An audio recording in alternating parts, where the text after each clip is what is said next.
viteză suficient de mică pentru a putea urmări în același timp poveștile Dianei.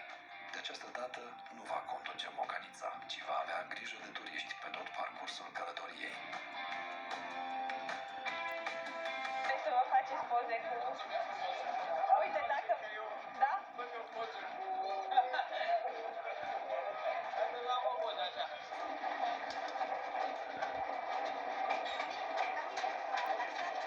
Și tu ai bilet. Vai, ce bine că ai bilet, că dacă nu te dădeam jos din tren.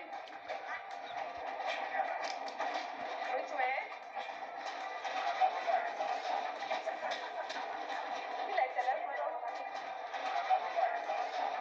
Nu știu câte știți dumneavoastră despre Valea Hârtibaciului, dar toată valea asta este zonă protejată. Aici zboară acrilații păsare mică, iar toată valea este al doilea sit Natura 2000 după Delta Dunării.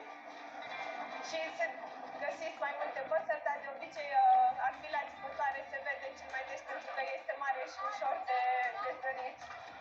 O să facem o pauză de 20 de minute în care puteți coborî, ori să intrați în gară unde avem un magazin de suveniruri, ori să faceți poze cu locomotiva, după care o să întoarcem trenul și plecăm înapoi. După 35 de minute de călătorie, ne oprim în gara Cornățel pentru o pauză scurtă, răstimp în care turiștii fac poze sau cumpără sucuri și plăcinte tradiționale. Tot acum, locomotiva schimbă și poziția de tractare pe sensul de întoarcere. Diana s-a implicat în asociația Prietenii Mocăniței de pe Valea Hârtibaciului în urmă cu 8 ani de zile.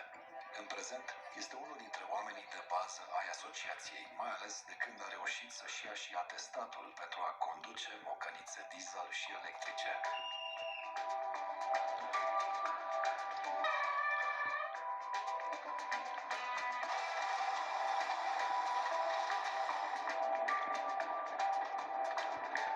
Ești singura femeie mecanic de locomotivă cu aburi și nu numai, cred că nici pe celelalte locomotive nu prea există femeie mecanică.